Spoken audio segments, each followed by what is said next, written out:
The mud of the main street was a thick, greedy thing, sucking at the boots of the few souls dour enough to be out in the clinging gray damp of the afternoon.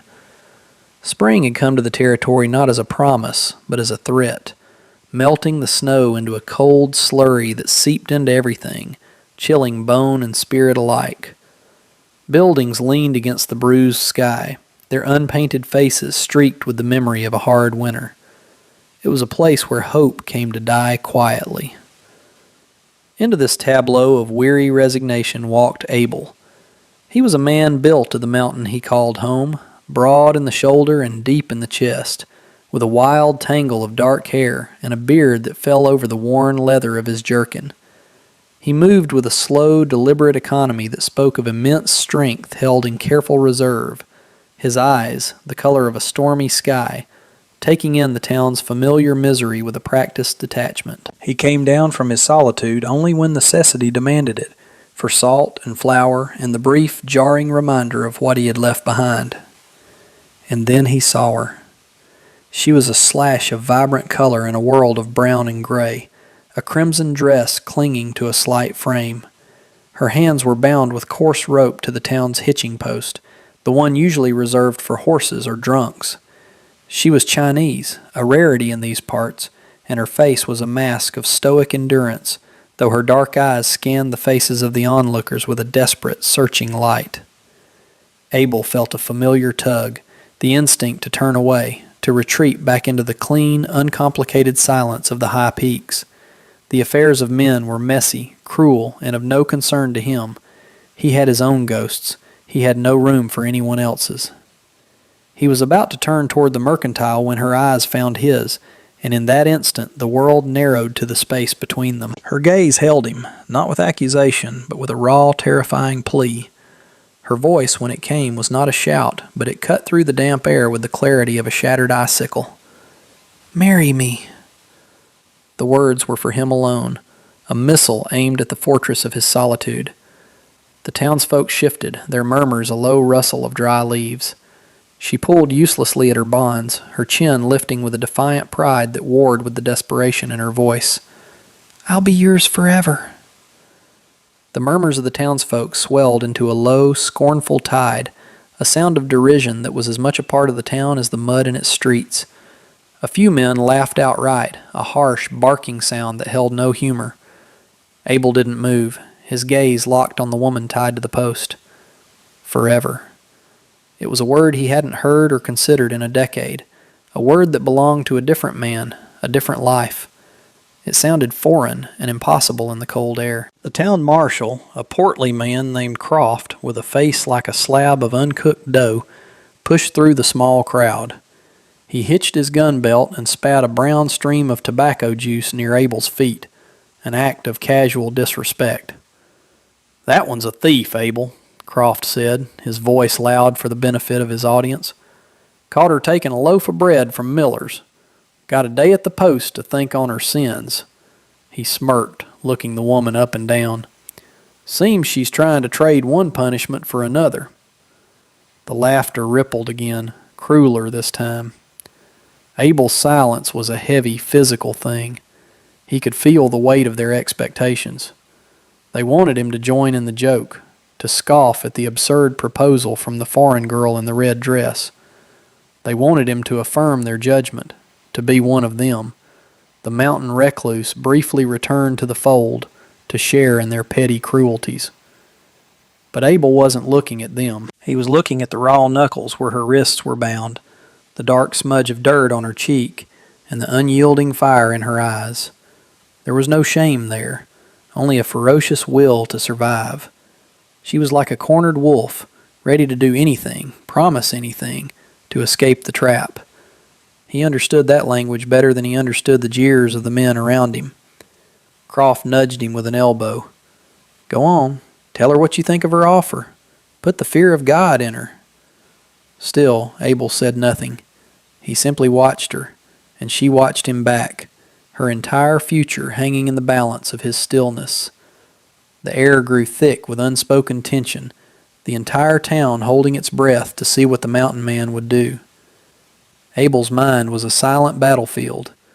A part of him, the sensible, guarded part that had kept him alive and alone for so many years, screamed at him to turn and walk away, to go to the mercantile, get his salt, and disappear back into the pines, where the only voice he had to answer to was the wind's.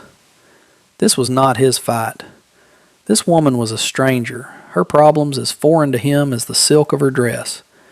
Taking her in would be an act of madness. It would mean complications, noise, another presence in the crushing silence he had so carefully curated.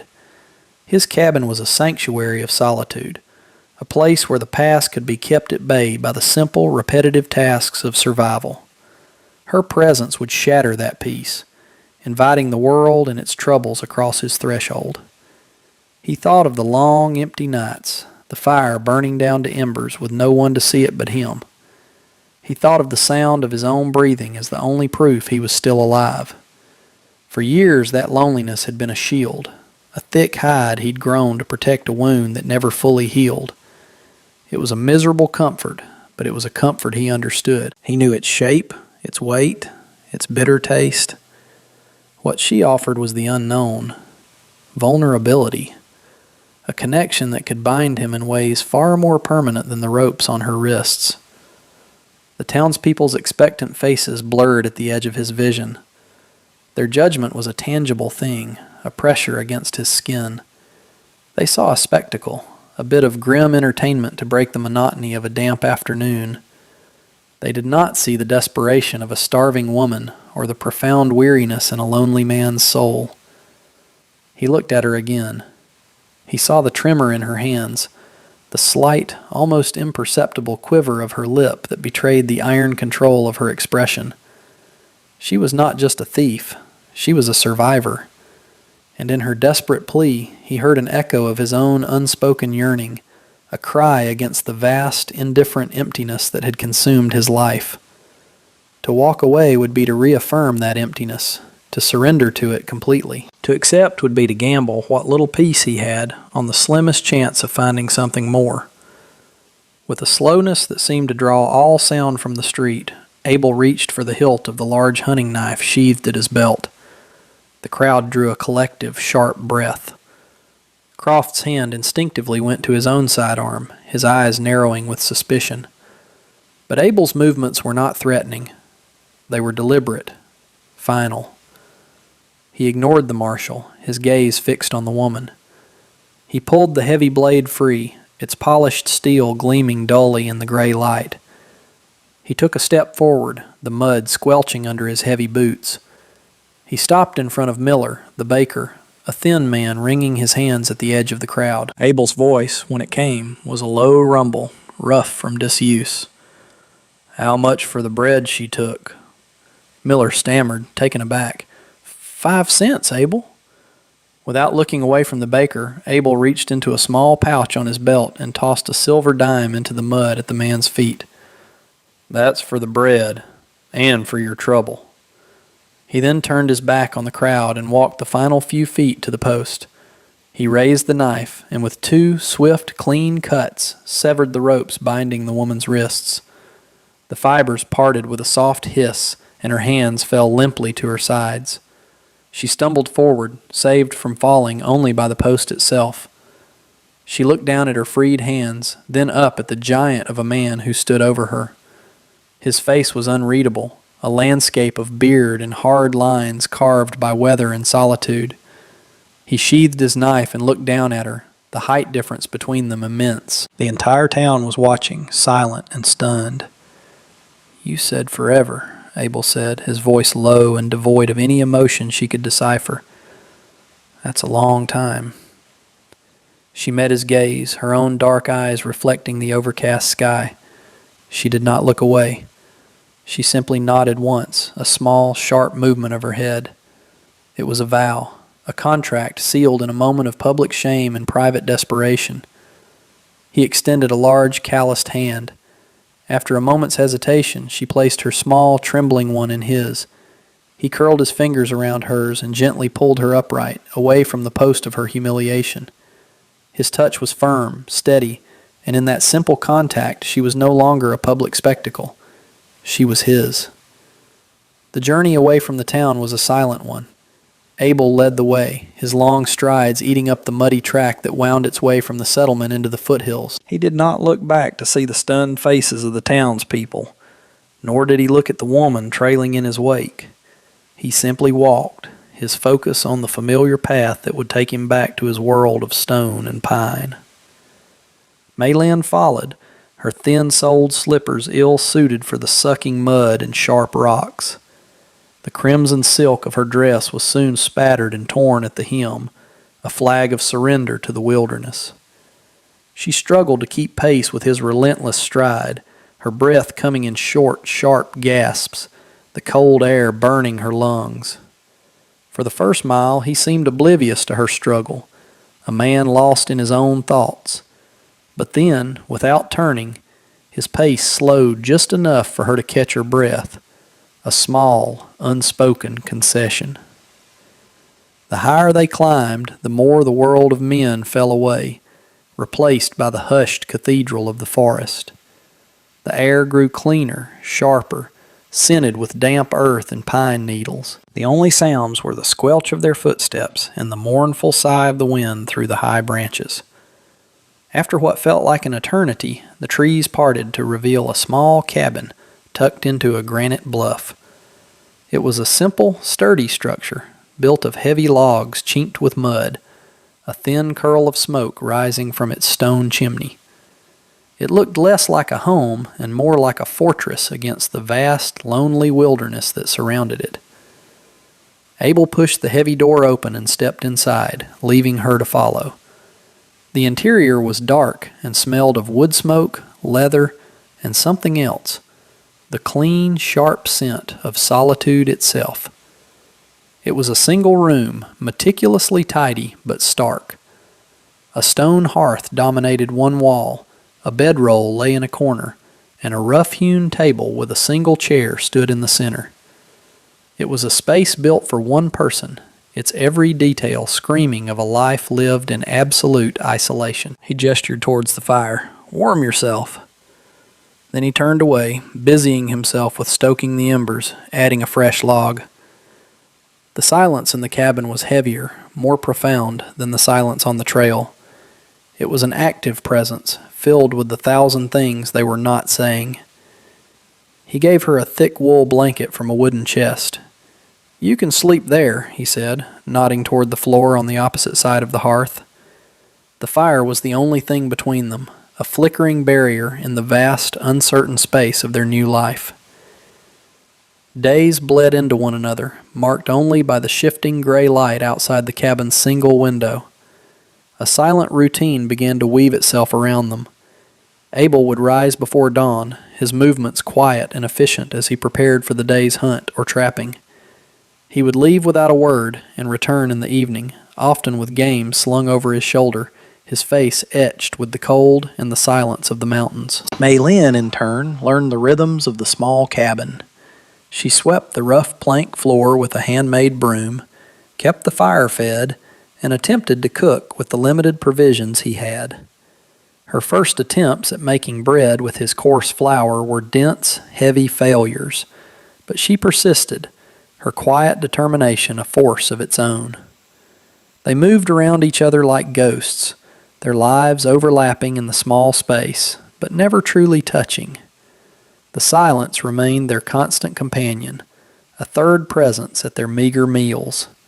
But slowly, imperceptibly, cracks began to appear in the wall of quiet.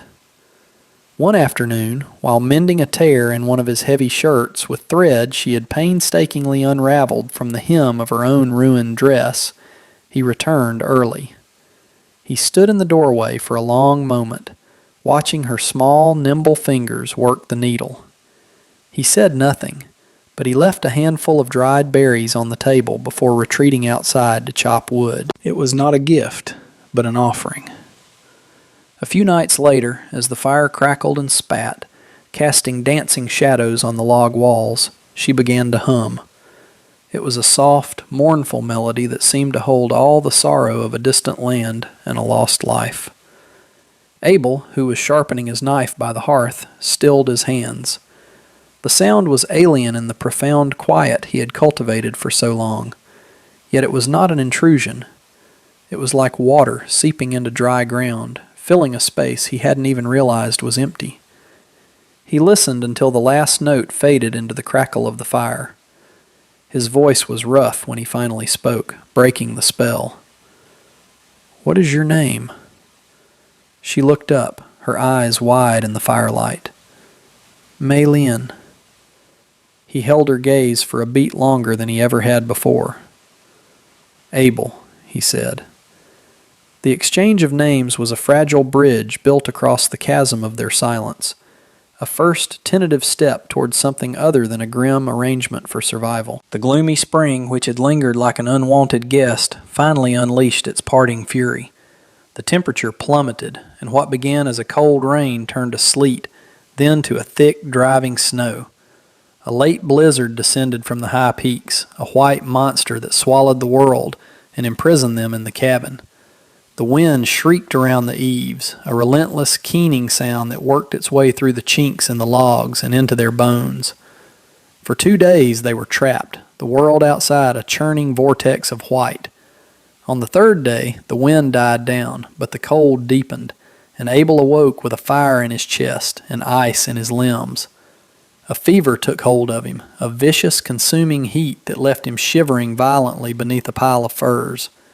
He, who had always been a pillar of unassailable strength, was reduced to a weak, delirious man, his muttered words a nonsensical tangle of past and present. The balance of their strange household was shattered. Mei Lin, who had seemed so small and fragile against the backdrop of his raw-boned world, became his anchor in the storm of his illness. The fear she must have felt, alone in a hostile wilderness with the one person who offered her protection now helpless, was something she locked away. She moved with a purpose that belied her slight frame. She kept the fire roaring, rationing the dwindling supply of firewood with a miser's care.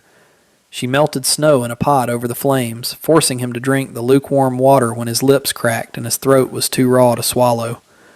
When his shivering became uncontrollable, she tore a long strip from the sleeve of her crimson dress, dipped it in the snow melt, and laid the cool, damp silk across his burning forehead. Through the long nights, she sat by his side, speaking to him in a low, soothing murmur. She told him stories in her own tongue, the soft, melodic cadence of the language a strange and beautiful music in the silent cabin. He understood none of the words, but in his delirium her voice was a lifeline, the only steady thing in a world that had dissolved into fever dreams and pain.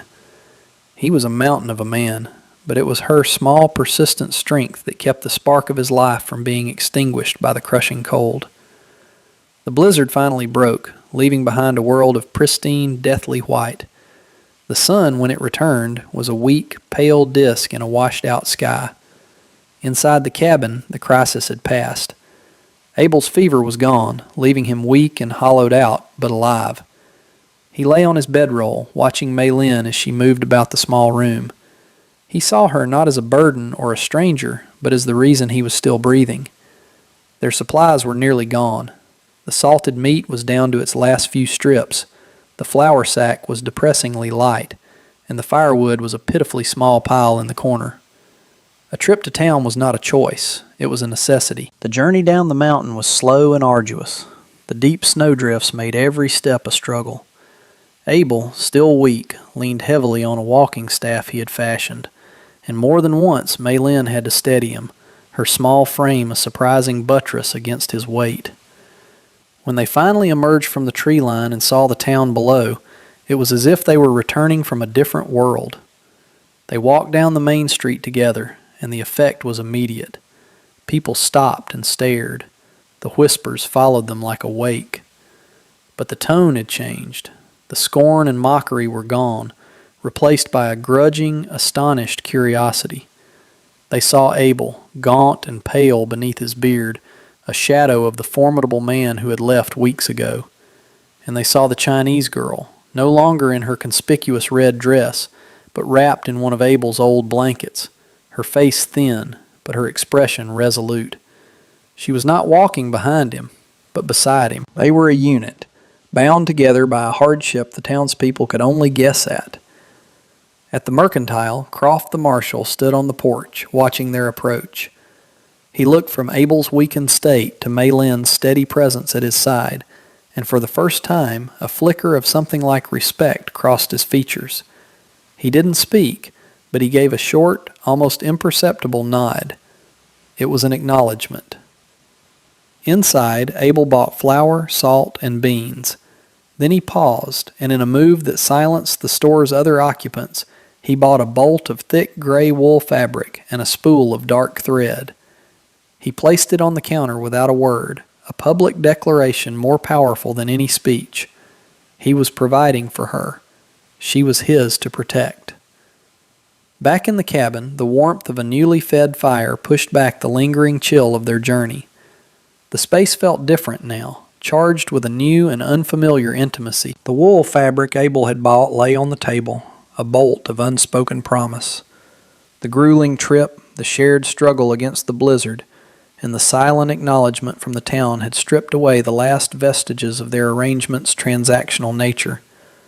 What was left was something quieter, deeper, and far more terrifyingly real. They ate their meal of beans and freshly baked bread in a comfortable silence that bore no resemblance to the strained quiet of their first weeks together. The air was no longer heavy with unspoken questions, but filled with a shared history, brief though it was.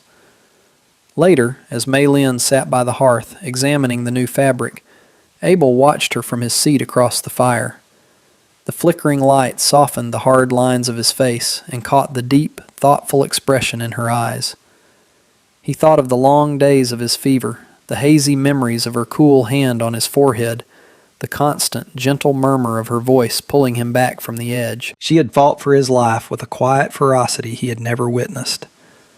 "You didn't have to stay," he said, the words feeling clumsy and inadequate in his throat. His voice was a rasp, still raw from his sickness. She stopped running her hand over the wool and looked up, her gaze meeting his across the flames. Her eyes were dark and steady, holding a depth of understanding that made him feel seen in a way he hadn't for years. "I was afraid," she admitted softly. "But you cut my ropes. No one else would have done that." He shook his head, a slight dismissive gesture. "That was just a moment.